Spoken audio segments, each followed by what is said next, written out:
E daqui a pouco, na sala virtual 2, a praticabilidade do direito tributário, o controle jurídico da complexidade da tributação. Palestrante Carlos Renato, procurador de Londrina. Debatedor Daniel Giotti, procurador da Fazenda Nacional.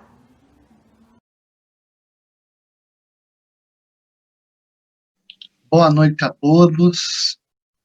Estamos aqui no 16º Congresso dos Procuradores Municipais e é meu grande prazer estar nesse painel com meu querido amigo Carlos Renato Cunha, que é procurador do município de Londrina, doutor e mestre em Direito do Estado pela Universidade Federal do Paraná, especialista em Direito Tributário pelo IBET, professor do mestrado profissional em Direito das Faculdades Londrina, professor de graduação da PUC do Paraná, campus Londrina, professor de especialização em Direito Tributário do IBET e de outras instituições, autor do livro Simples Nacional, a Norma Tributária e o Princípio Federativo, Limites da Praticabilidade Tributária, pela editora Juruá.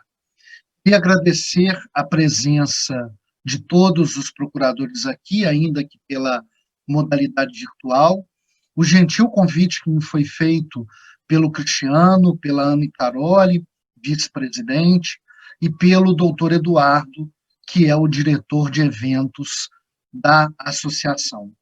Sem mais delongas, vou passar a palavra para o Carlos, que vai falar sobre praticabilidade para nós, esse tema que nos é tão caro e nos une academicamente e também como amigos. Com a palavra, o Carlos. Muito bem, boa noite, professor Daniel. Boa noite a todos os participantes deste congresso. Inicialmente, eu gostaria de dizer que é uma honra estar aqui palestrando nesse congresso da nossa Associação Nacional dos Procuradores Municipais.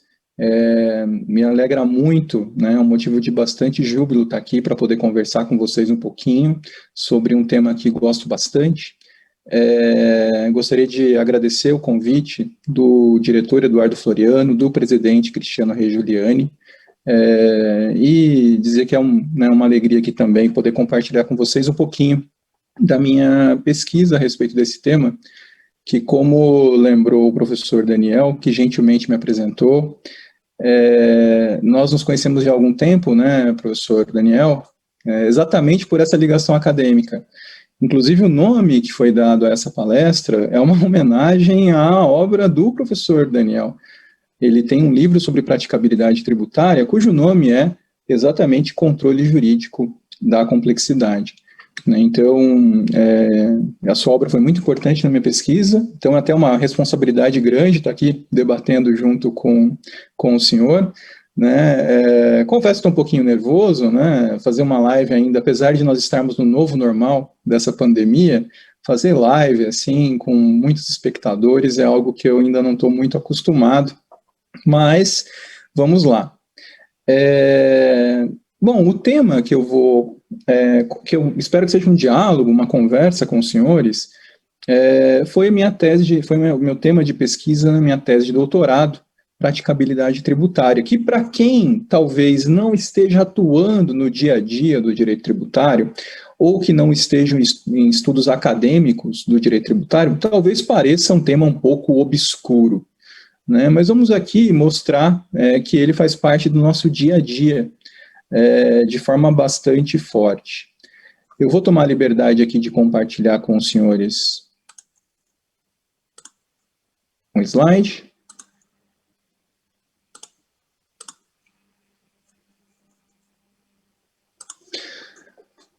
Muito bem. Então, a praticabilidade no direito tributário.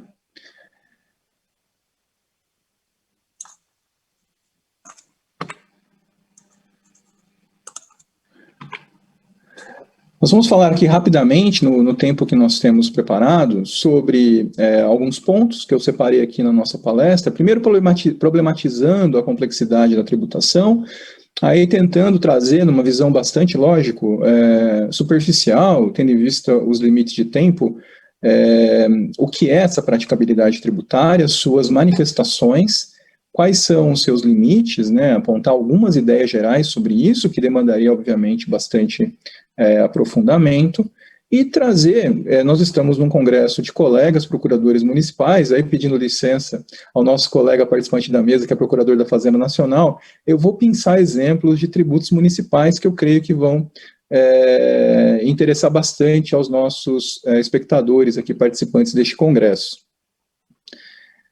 Então, primeiro ponto, problematizando a complexidade da tributação, prezados, nós vivemos num mundo hipercomplexo e cada vez mais complexo, né? Até mesmo no amor, não é mesmo, professor Daniel? Né, mando aqui um abraço para o grande Bauman, filósofo, e seus relacionamentos líquidos. Então, isso reflete tanto na complexidade das nossas relações sociais, econômicas, e, obviamente, também no direito. Mais claramente ainda no direito tributário, que tem que dar conta de atingir riquezas decorrentes de relações econômicas mundiais, eletrônicas, cada vez com mais novas formas, né? Então, há muito tempo, os autores, os alemães, chamam o direito de Massenrecht. Eu não sei falar direito alemão, professor Daniel, depois o senhor me corrige, corrija, por favor, mas é um direito de massas, né? Então, o direito tributário, ele, apesar de existir alguns casos de aplicação artesanal e individualizada, ele tem por característica a necessidade de atingir todo um conjunto, um grande número de contribuintes em relações repetitivas, massivas, né? Então, passou-se a pensar como forma de solucionar isso, ou passou a surgir naturalmente como estratégia para enfrentamento dessa complexidade, formas de aplicação simplificada das normas tributárias.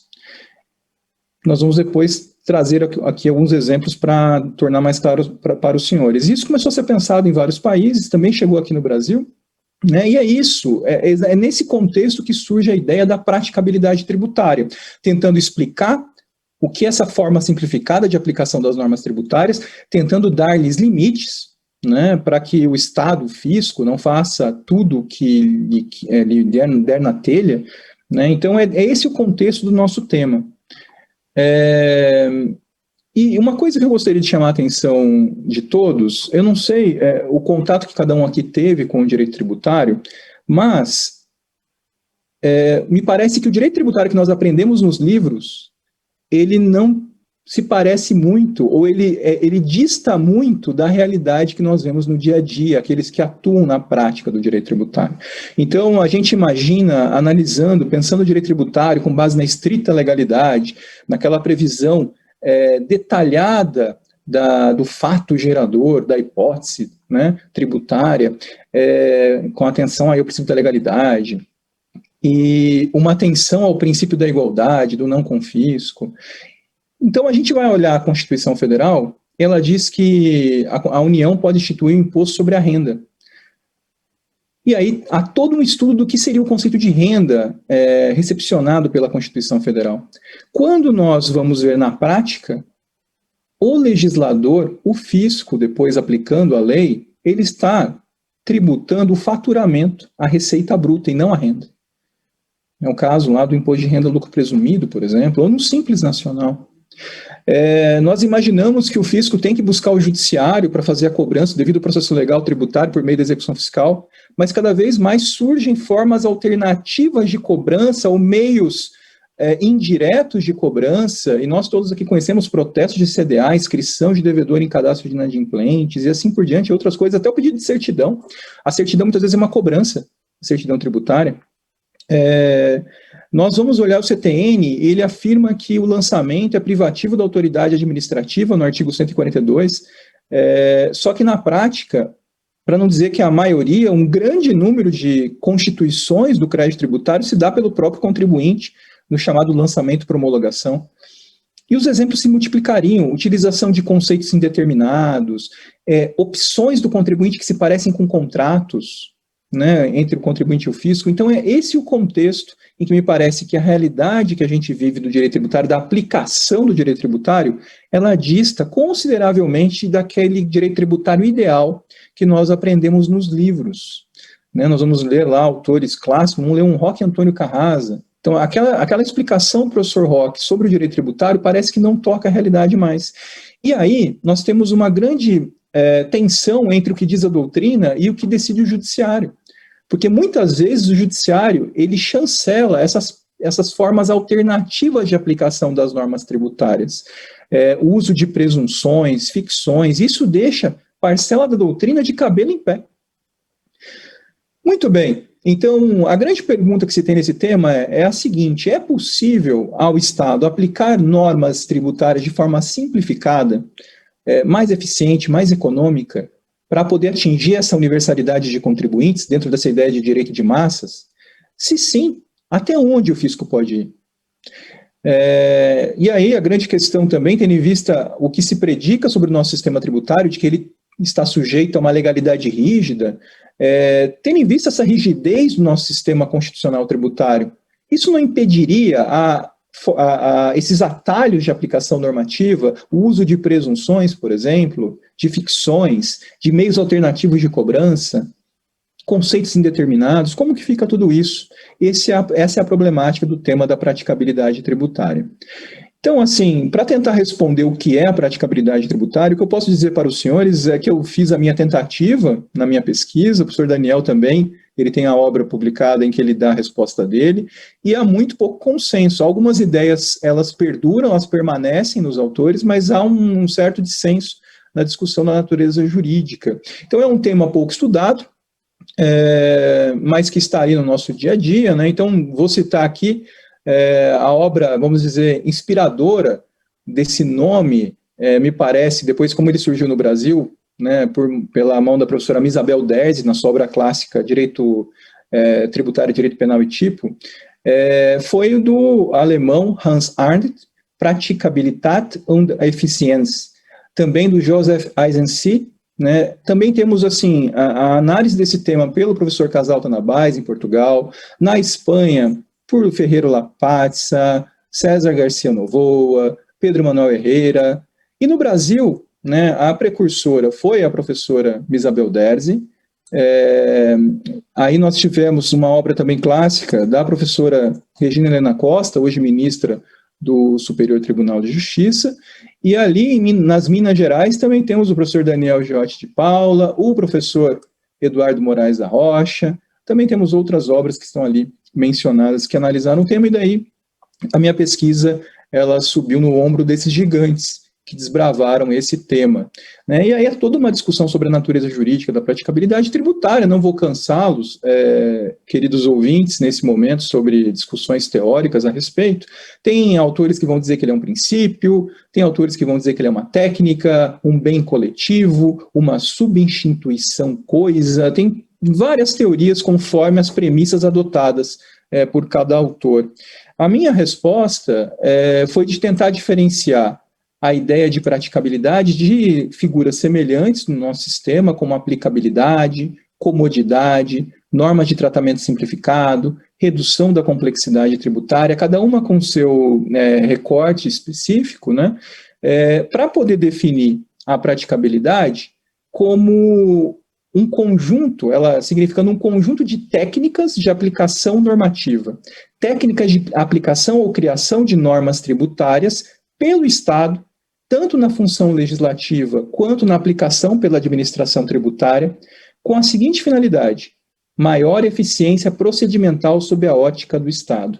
Então, eu estou olhando a praticabilidade da seguinte forma: ela é uma forma de o Estado, a administração tributária, ou o legislador, pensando no direito tributário, regulando o direito tributário, determinar a aplicação mais simples, mais eficiente das normas tributárias, do ponto de vista do Estado, e não do contribuinte. Para isso, quando é em relação ao contribuinte, né, eu dei ali um outro nome, que é o tratamento simplificado para o contribuinte, assim por diante. Nós temos ali comodidade como um interesse político, né, uma motivação política de poder aplicar de forma mais eficiente, ou de conseguir maior arrecadação, e assim por diante.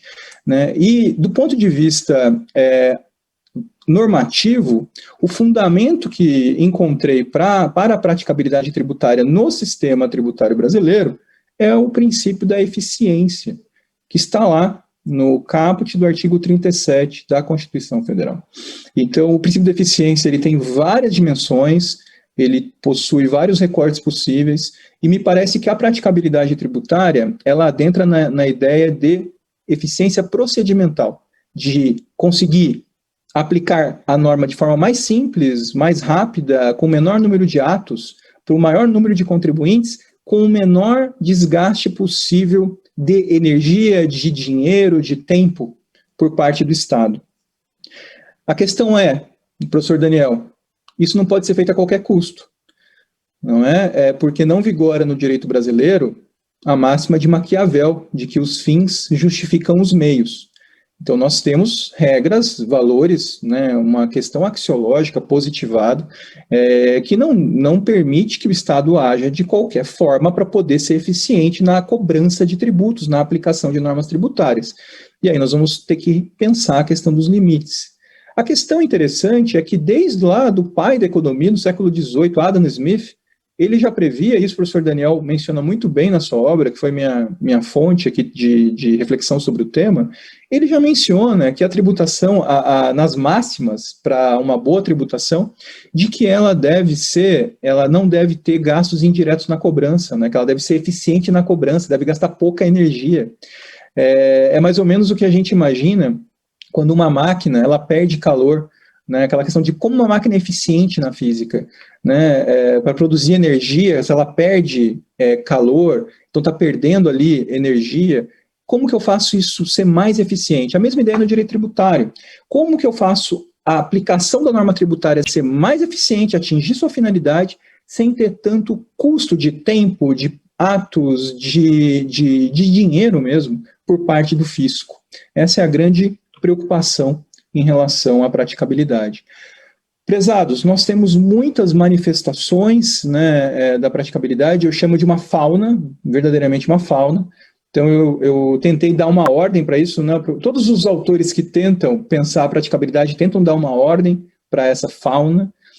Então eu vou citar aqui alguns exemplos: presunções tributárias, ficções, a chamada deslegalização, né, encaminhar isso mais para atos infralegais. Vide o Comitê Gestor do Simples Nacional, né, que expede quase leis por meio das suas resoluções, né. Também aí nessa ideia as delegações para o executivo, até a medida provisória, que eu citei ali depois também, a contratualização, né, entre o fisco e o contribuinte, soluções alternativas de conflito, tributos fixos. Nós aqui, os procuradores municipais, vão se recordar do ISS fixo, tanto o clássico quanto do microempreendedor individual, do MEI.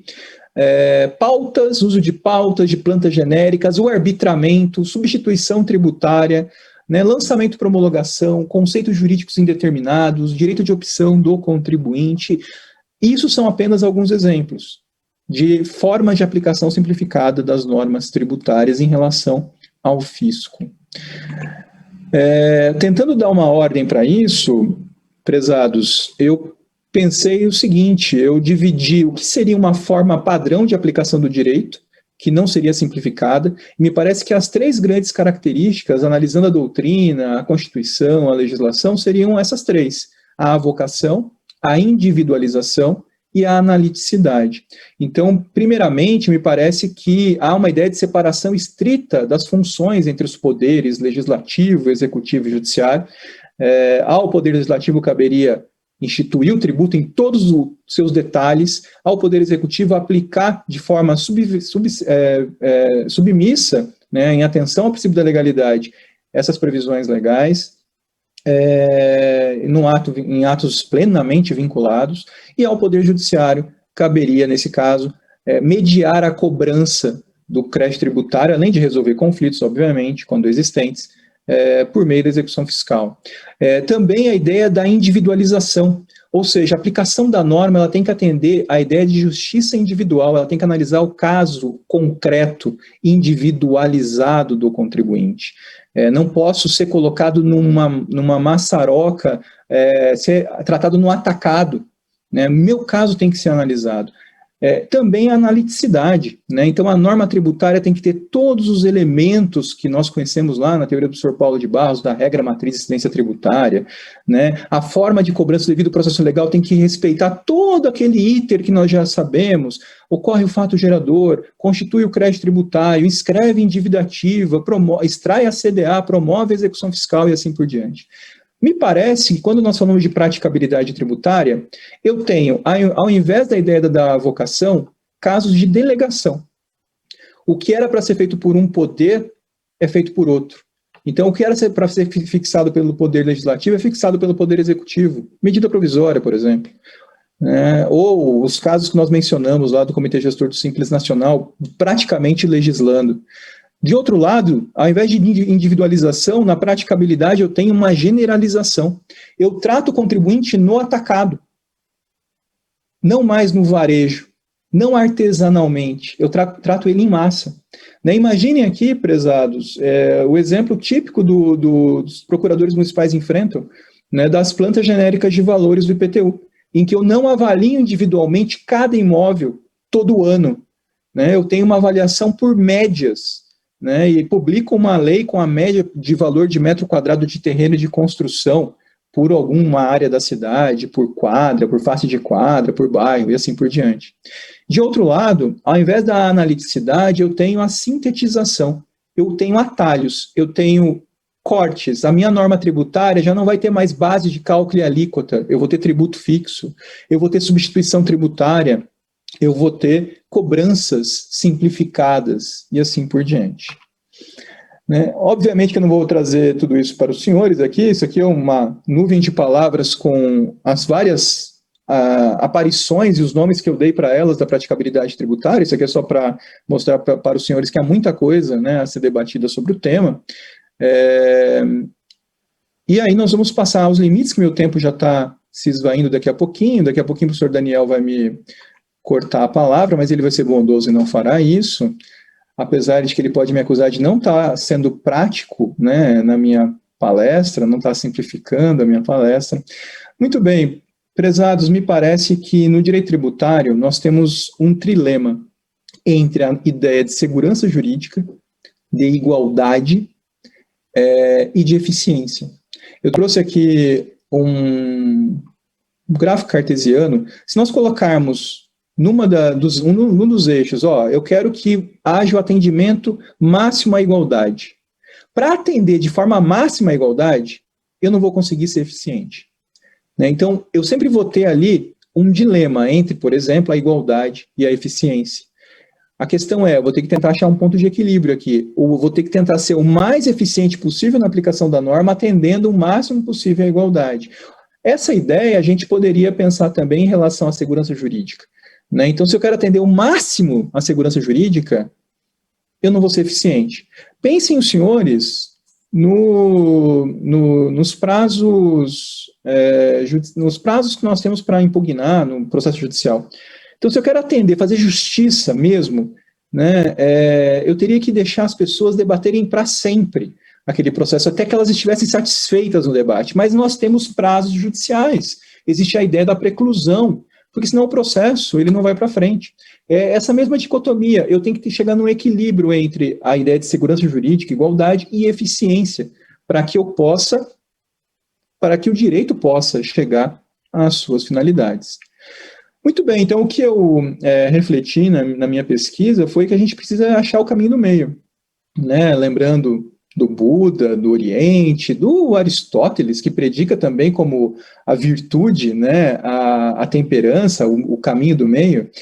Me parece que a gente precisa pensar formas de resiliência da igualdade e da segurança jurídica na busca dessa aplicação eficiente da norma tributária.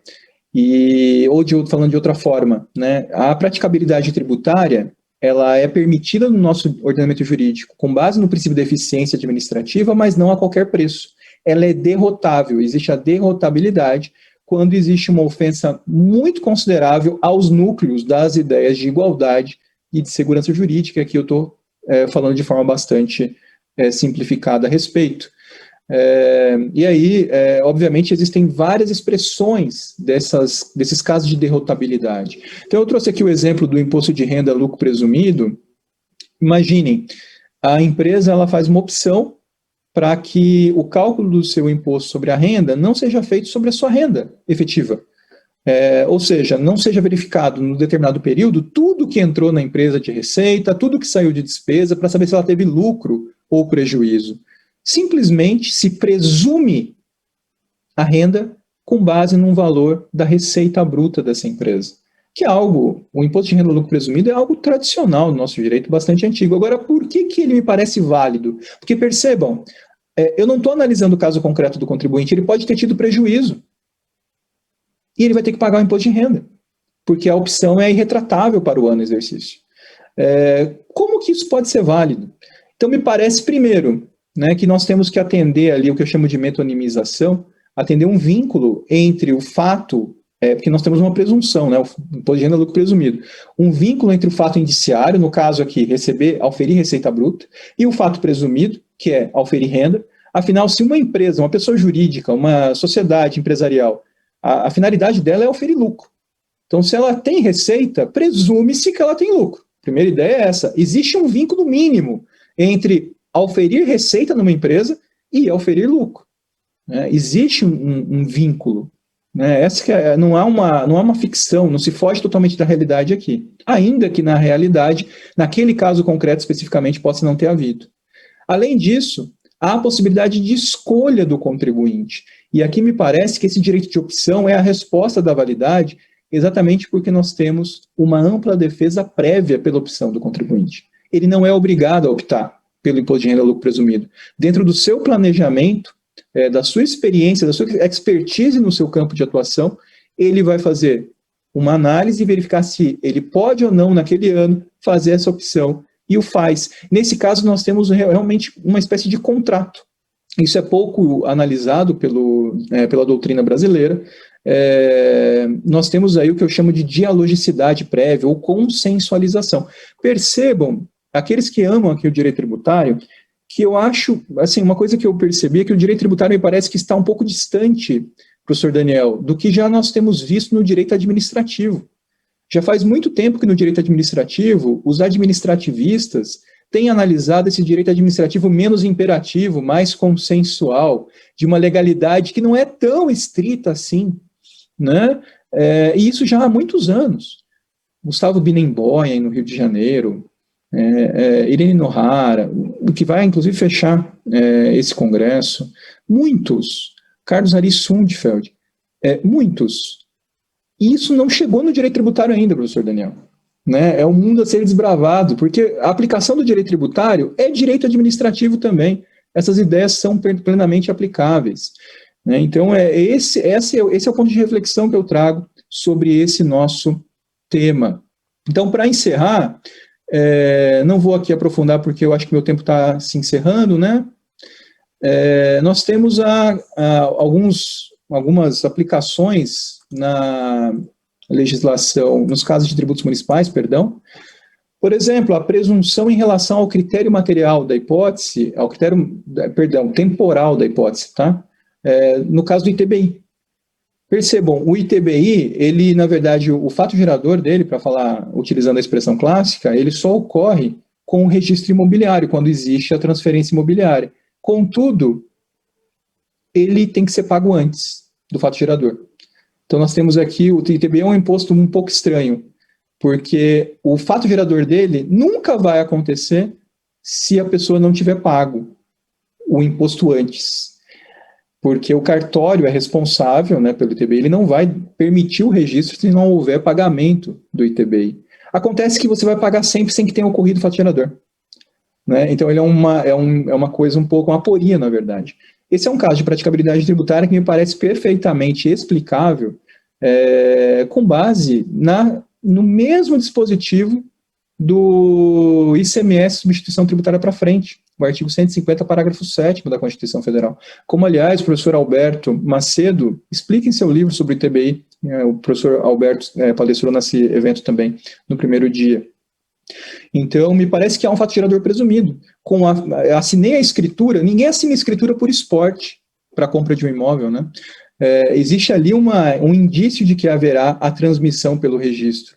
Existe um recorte nesse procedimento, me parece perfeitamente válida a cobrança anteriormente ao registro. Nós temos o ISS fixo, que nós já teve todo um debate sobre sua validade, e ele me parece que não atende aos limites da praticabilidade tributária na maior parte dos casos, porque ele não atende à ideia de capacidade contributiva e igualdade minimamente. Vamos tentar depois apresentar isso se tivermos tempo.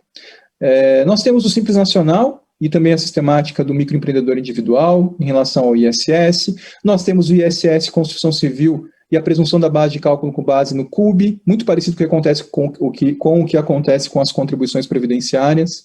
Protestos de CDA, inscrições de devedor em cadastro de inadimplentes, a transação tributária, que agora está em voga, exigência de certidões tributárias, cobrança de tributo por meio de faturas de concessionária, a COSIP ou CIP é assim, mas existem outros exemplos de taxa de coleta de lixo junto com a fatura de água.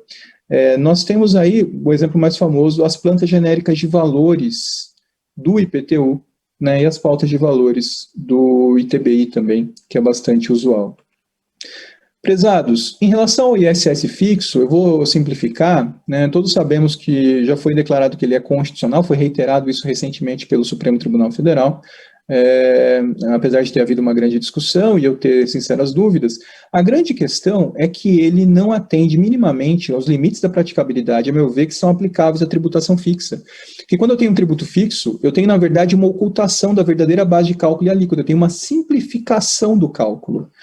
Aquele valor fixo, olha, o valor mensal do ISS fixo é 350 por profissional. Isso está, na verdade, simplificando um cálculo que teria que se dar com base no faturamento dessa empresa, o valor dos serviços prestados dessa empresa. Então, olha, não vou analisar o quadro com detalhamento, mas o que acontece? Você pode ter uma situação em que um contribuinte, por exemplo, não prestou serviço, um exemplo absurdo, ele não teve faturamento de serviço, ele não tem cliente nenhum, e ele tem que pagar o ISS. Só esse exemplo já demonstra o absurdo do ISS fixo. Por essa questão, eu estou tendo a incidência do ISS fixo num sistema que não é opcional, diferente do imposto de renda lucro presumido, em que ele vai ter que pagar ISS sem ter prestado serviço, só porque ele está registrado como prestador de serviço. E daí, sem contar a diferença entre o faturamento e a riqueza tributada no regime ordinário das empresas que pagam sobre o valor do serviço e aquelas que às vezes têm faturamentos altíssimos, mas pagam por profissionais. Então aqui nós teríamos uma quebra da igualdade. De outro lado, nós temos o grande tema das plantas genéricas de valores do IPTU, tão debatido, e é com ele que eu vou encerrar minha fala, professor Daniel. Aqui nós temos uma generalização, uma presunção, que, segundo alguns, decorre de uma necessidade administrativa, porque seria impossível que um exército de fiscais saíssem todos os anos para avaliar todos os imóveis, fazer todo aquele estudo conforme as normas técnicas de avaliação do imóvel. Então, chegou-se a uma forma simplificada de aplicação massiva, praticabilidade tributária, dos valores venais dos imóveis por meio de uma avaliação pela média, no atacado. Então, eu chego a um valor médio de metro quadrado aplicável a cada área da cidade. O problema é que esse valor médio pode não corresponder à minha realidade, do meu caso concreto. Todos sabemos que o Supremo Tribunal Federal entendeu que, na década de 80, ele fixou esse entendimento, que as plantas genéricas de valores têm que ser veiculadas por lei. Então, todos aqueles valores presumidos têm que estar previstos numa lei, e nós sabemos todas as consequências complexas dessa exigência, tornando um assunto político, por debate no legislativo, um assunto que deveria ser técnico, a avaliação dos imóveis. Então, aqui me parece que o judiciário andou mal, e é algo que me parece que tem que ser revisto, porque bastaria, nesse caso, eu estou falando, na verdade, de forma de procedimento de cálculo do valor da base de cálculo, que já está fixado em lei, que é o valor venal. Eu estou falando de base calculada, ou de elementos da base calculada. Nesse caso, bastaria que houvesse autorização em lei para o uso de presunções, com fixação de critérios, formas de avaliação, mas a planta genérica de valores poderia ser veiculada por ato do chefe do Poder Executivo, por exemplo, por um decreto. Esse tema vai ser reanalisado pelo Supremo Tribunal Federal. Nós temos o tema 1084 de repercussão geral. É interessante que acompanhemos, nós que atuamos na área. Eu gostaria de pedir perdão por ter passado do tempo, gostaria de agradecer a todos, deixo aqui meus contatos. Muito obrigado pela paciência e passo a palavra ao professor Daniel.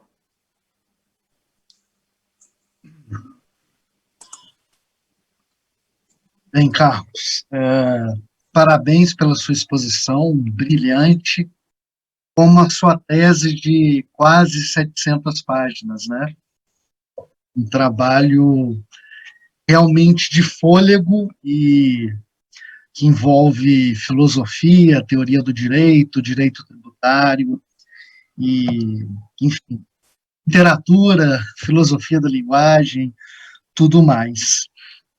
Eu tenho algumas observações muito rápidas e vou te fazer uma ou duas perguntas para colaborar, né, no debate. Primeiro ponto é mais uma reflexão. É bem interessante o que você disse, uma reflexão mais geral, do direito real estar longe do direito praticado, para falar de praticabilidade, né, realmente nos tribunais. Isso ficou mais claro na pandemia. O plenário virtual mostrou um outro direito tributário e o Supremo Tribunal Federal fez a reforma tributária que ninguém queria, ninguém esperava. Alguns pontos, e para algumas pessoas, para o bem. Eu acho que o Supremo Tribunal Federal andou bem, conceituando o serviço como uma utilidade econômica. A maioria da doutrina critica isso. Eu acho que ele andou bem. Para os municipalistas, isso foi bom, porque, do contrário, a gente precisaria da União utilizando da sua competência residual para tributar as realidades da economia digital, mas, enfim, o que eu quero dizer é que o Supremo Tribunal Federal fez uma nova realidade nessa pandemia pelo plenário virtual. Então, essa é uma primeira reflexão, e acho que você tem total razão, para o bem e para o mal, isso tem ocorrido. Sobre a sua tese propriamente dita, o que nos aproxima é esse olhar analítico, de tentar pegar um fenômeno que, principalmente na jurisprudência, o STJ chegou a dizer que é expressão de praticabilidade você criar como é que foi aquela decisão? Não haver um prazo prescricional para ação de repetição de indébito de incapaz. Falou que isso era manifestação de praticabilidade. O Supremo Tribunal Federal chegou a falar que era manifestação de praticabilidade também a questão da parafiscalidade nas contribuições das entidades corporativas. Então, você vê que não há critério nenhum. Então, essa tentativa de analisar uma realidade que veio, como você colocou bem, do direito alemão, depois foi para o direito português, italiano, espanhol, e veio para a gente pela professora Isabel Derzi, nos aproxima, e claro que a gente tem diferentes abordagens, que eu não vou colocar aqui para a audiência, vou, na verdade, recomendar que leiam o seu livro assim que sair. Para mim, é muito bem escrito, eu acho que é bem interessante, vou dar um spoiler aqui. O Carlos usa Umberto Eco, Viagens de Gulliver, para dizer que existe uma língua vulgar e uma língua, digamos assim, culta, padrão, para dizer que existe uma expressão correta, entre aspas, e uma expressão incorreta tratando da praticabilidade. Isso fica muito legal no livro dele. Então, nós temos essa aproximação e temos as diferenças de tratamento. E agora, as duas questões que eu tenho para te colocar são as seguintes, são questões mais específicas. A primeira questão que eu gostaria de colocar é se você não acha que na questão da planta geral de valores, assim como o Supremo Tribunal Federal definiu e na substituição tributária progressiva, o mecanismo de praticabilidade hoje não mais se aplicaria na questão da desnecessidade, ou melhor, que hoje seria obrigatório você repetir o fato gerador presumido em relação ao fato gerador real, porque hoje você tem tecnologia para recuperar. Será que hoje a gente já não teria tecnologia com drone, com Google Maps? Não sei, eu estou viajando aqui mesmo, para que realmente você consiga identificar o valor de todos os imóveis em todas, se não em todas as cidades brasileiras, mas as cidades médias e grandes? Será que a gente já não caminha para isso? A planta geral de valores vai sumir como mecanismo de praticabilidade? E a minha segunda questão: durante a pandemia, os advogados tributaristas começaram uma tese que ninguém deveria pagar tributo durante a pandemia, uma moratória por uma causa supralegal, digamos assim, porque não estava havendo manifestação de riqueza, não estava havendo uma capacidade contributiva. Então, eu lhe pergunto, será que não é o mesmo caso no ISS fixo? E aí eu fiquei pensando no clássico livro do Becker. O Becker, quando fala de signo presuntivo de riqueza, da capacidade contributiva em sentido objetivo, ele traz aquilo como uma ficção para falar o que é fato gerador, mas é claro que aquilo é um signo presuntivo de riqueza e tem que ter um lastro na realidade.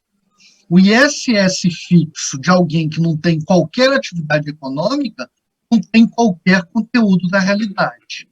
Então, eu queria te provocar com essas duas questões e te dar oportunidade aí para desenvolver um pouco mais do seu tema e da sua tese muito boa.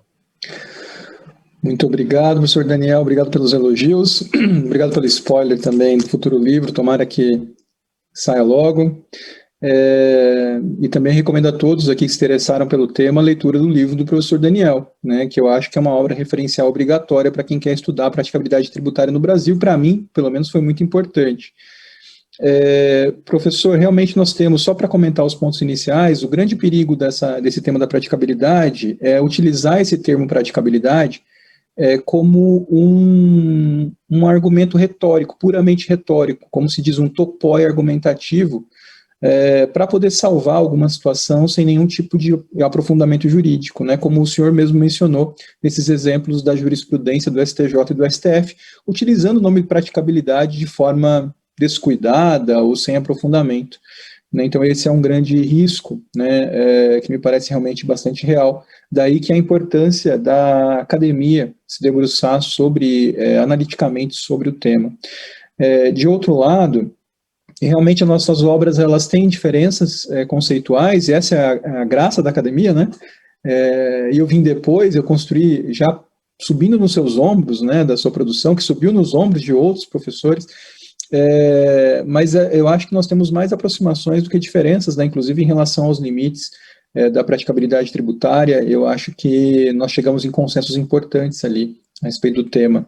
Em relação à primeira questão da planta genérica de valores, em que realmente para o Supremo, o senhor pegou o exemplo da substituição tributária para frente no ICMS, em que houve, entre aspas, uma evolução no entendimento do Supremo, né, da primeira decisão de como se daria a aplicação da substituição tributária quando houvesse uma venda em valor menor do que aquela prevista na pauta, e o entendimento atual de que é possível fazer a repetição, tendo em vista que teria havido uma evolução da tecnologia, isso seria possível hoje, eu não teria condições técnicas de afirmar, e me parece que não, tá? Se a mesma situação seria plenamente aplicável na avaliação de imóveis. Talvez, mais do que drones, porque a questão não é nem a avaliação física, realmente é importante, mas mais que isso, o cruzamento de dados em relação ao valor de venda dos imóveis, né? O quanto que o banco de dados, talvez uma ideia de Big Data com a informática, talvez isso venha a ser possível se promover avaliações mais próximas da realidade de forma individualizada. Mas não é a realidade da maior parte dos municípios brasileiros, pelo menos não tem essa capacidade, né? Então, me parece que continua havendo ainda, não uma avaliação individual, mas uma avaliação massiva, né? Uma avaliação feita no atacado mesmo. Agora, me parece que o Supremo Tribunal Federal, em relação às plantas genéricas de valores, isso assim, eu entendo esse entendimento do Supremo, essa compreensão do Supremo na década de 80, mas ele foi bastante draconiano para os municípios, assim, para o executivo municipal em relação a esse tema, né? Exigindo lei para fixar, para a previsão de valores dos imóveis avaliados de forma massiva, sendo que em vários casos posteriores, o Supremo deu uma interpretação da legalidade muito mais branda, uma interpretação da estrita legalidade tributária muito mais branda. Vide o caso, por exemplo, normalmente é da União, viu, professor Daniel? Normalmente, para a União, a interpretação da legalidade é mais branda. Para os municípios, a força da lei. Então, ali, é o caso, por exemplo, do SAT, né? Então, ali nós temos um exemplo completamente contrário, em que eu consigo fazer delegações, casos de presunção sem atendimento à lei, né? E no caso dos municípios, nós temos a exigência de lei para as plantas genéricas de valores. Mas talvez, professor, o senhor tem razão, com a evolução da tecnologia, do cruzamento de informações, talvez nós tenhamos, no futuro, a avaliação individual mesmo, essa evolução da forma de avaliar imóveis e que as plantas genéricas se tornem desnecessárias. Em relação à última pergunta, era sobre o ISS fixo, né? Sim, seria possível nesse exemplo absurdo que eu dei, eu falei meio correndo por causa do tempo, eu já estava sendo cobrado aqui, prezados, então eu estava correndo, eu não aprofundei, mas em relação ao ISS fixo, eu dei um exemplo absurdo da pessoa que tem que pagar, isso assim, absurdo do ponto de vista do contribuinte, né, porque para o fisco, olha que legal, eu vou receber, não é importante, né, para o município, agora para o contribuinte ele vai ter que pagar, mas não prestou serviço. Isso poderia ser resolvido de várias formas, né? Inclusive pensar numa derrotabilidade. A questão é que isso não esgota o tema do ISS fixo, porque da mesma forma eu vou ter uma empresa X recolhendo sobre a receita bruta, recolhendo sobre o valor dos serviços prestados, calculando lá uma alíquota sobre essa base de cálculo, e talvez eu vou ter uma outra pessoa jurídica que atua num outro setor, que tem um valor de recebimento de serviços prestados muito maior, ou seja, uma maior capacidade contributiva, mas que está recolhendo bem menos porque ela recolhe um valor fixo para o profissional, né? Então, nós teríamos aqui uma quebra da igualdade, então os problemas perdurariam. A questão daria para diferenciar essas pessoas? Daria, né? Se tiver um fundamento muito forte do ponto de vista constitucional, para essa distinção, essa quebra da isonomia. Não me parece ser o caso, com todo respeito, e eu sou advogado, né, então falo contra mim mesmo também, né, nesse sentido, não me parece que seja um caso dos advogados. Não vejo por que os advogados não poderiam recolher sobre o valor do valor do serviço prestado, tendo essa base de cálculo. Né, mas não tem por que um prestador de serviço profissional, de profissão regulamentada, ter esse critério de diferenciação. Nós não temos aqui nenhum respaldo constitucional para isso. Diferente das micro e pequenas empresas, do microempreendedor individual, que nós temos lá o fundamento no artigo 170, inciso 9 da Constituição Federal, a permitir um distinguishing, né? Bom, professor Daniel, não sei se eu consegui responder brevemente as suas questões. Agradeço demais as colocações, estou aqui à disposição. Agradeço a todos também que nos ouviram. Seguiu. Não sei se você tem essa impressão também, sempre que eu vejo essa questão do ISS fixo, ela é tributária daquele antigo imposto sobre profissões, né? Assim, a gente já está caminhando para substituir o ISS, né?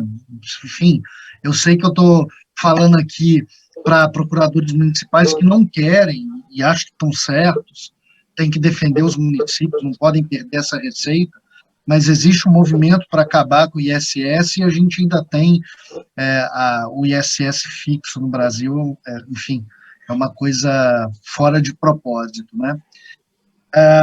Carlos, eu quero te parabenizar pela brilhante exposição, acho que um tema tão complexo, você o trouxe de forma simples, sem ser simplista, né? E atendeu ao objetivo, ao tempo, e queria te dar aí um minuto, 2 minutos para suas considerações finais e para a gente encerrar esse painel. Não vou fazer uso de tanto tempo, não. Eu só gostaria mesmo de agradecer a NPM pela oportunidade de poder expor, né, esse tema, que eu acho que é de extrema relevância para o dia a dia dos procuradores municipais. Então, aqueles que gostam do direito tributário, que atuam no dia a dia, fica aí uma dica para estudar esse tema e aprofundar, porque ele pode ser a resposta para muitos debates que nós temos no judiciário. Né, encontrar quais são os limites em que o Estado pode atuar com a praticabilidade tributária, explicar isso ao judiciário, ele pode ser a fonte de muitas vitórias mesmo, né, em ações judiciais. Se você conseguir explicar os limites do uso de uma presunção no ISS Construção Civil, se você consegue explicar os limites de uso de presunção de pauta no ITBI, e assim por diante, né, os exemplos aqui se multiplicariam. Me parece que esse é o cerne da maior parte dos debates atuais no direito tributário. Então fica aqui uma ideia para que todos se aventurem nesse tema, e eu gostaria também de agradecer a paciência de todos que me ouviram até aqui, e também do professor Daniel, que gentilmente conduziu a mesa e promoveu um ótimo debate. Então, muito obrigado a todos. Bem, eu também agradeço a paciência aqui de todos, da audiência, agradeço mais uma vez a NPM pelo convite, por estar fazendo esse congresso durante um momento tão difícil. Espero que todo mundo esteja bem de saúde, que ano que vem a gente supere esse momento tão difícil e nos encontremos presencialmente para confraternizar. Apesar do Carlos ter dito, com todo respeito ao nosso amigo PFN, eu me sinto um amigo dos procuradores da Fazenda, procuradores municipais, desculpa, sempre que posso estou presente nos eventos da NPM. Então, que todos fiquem bem de saúde, muito obrigado, e bom resto de evento para todos. Até lá. Muito obrigado. Até.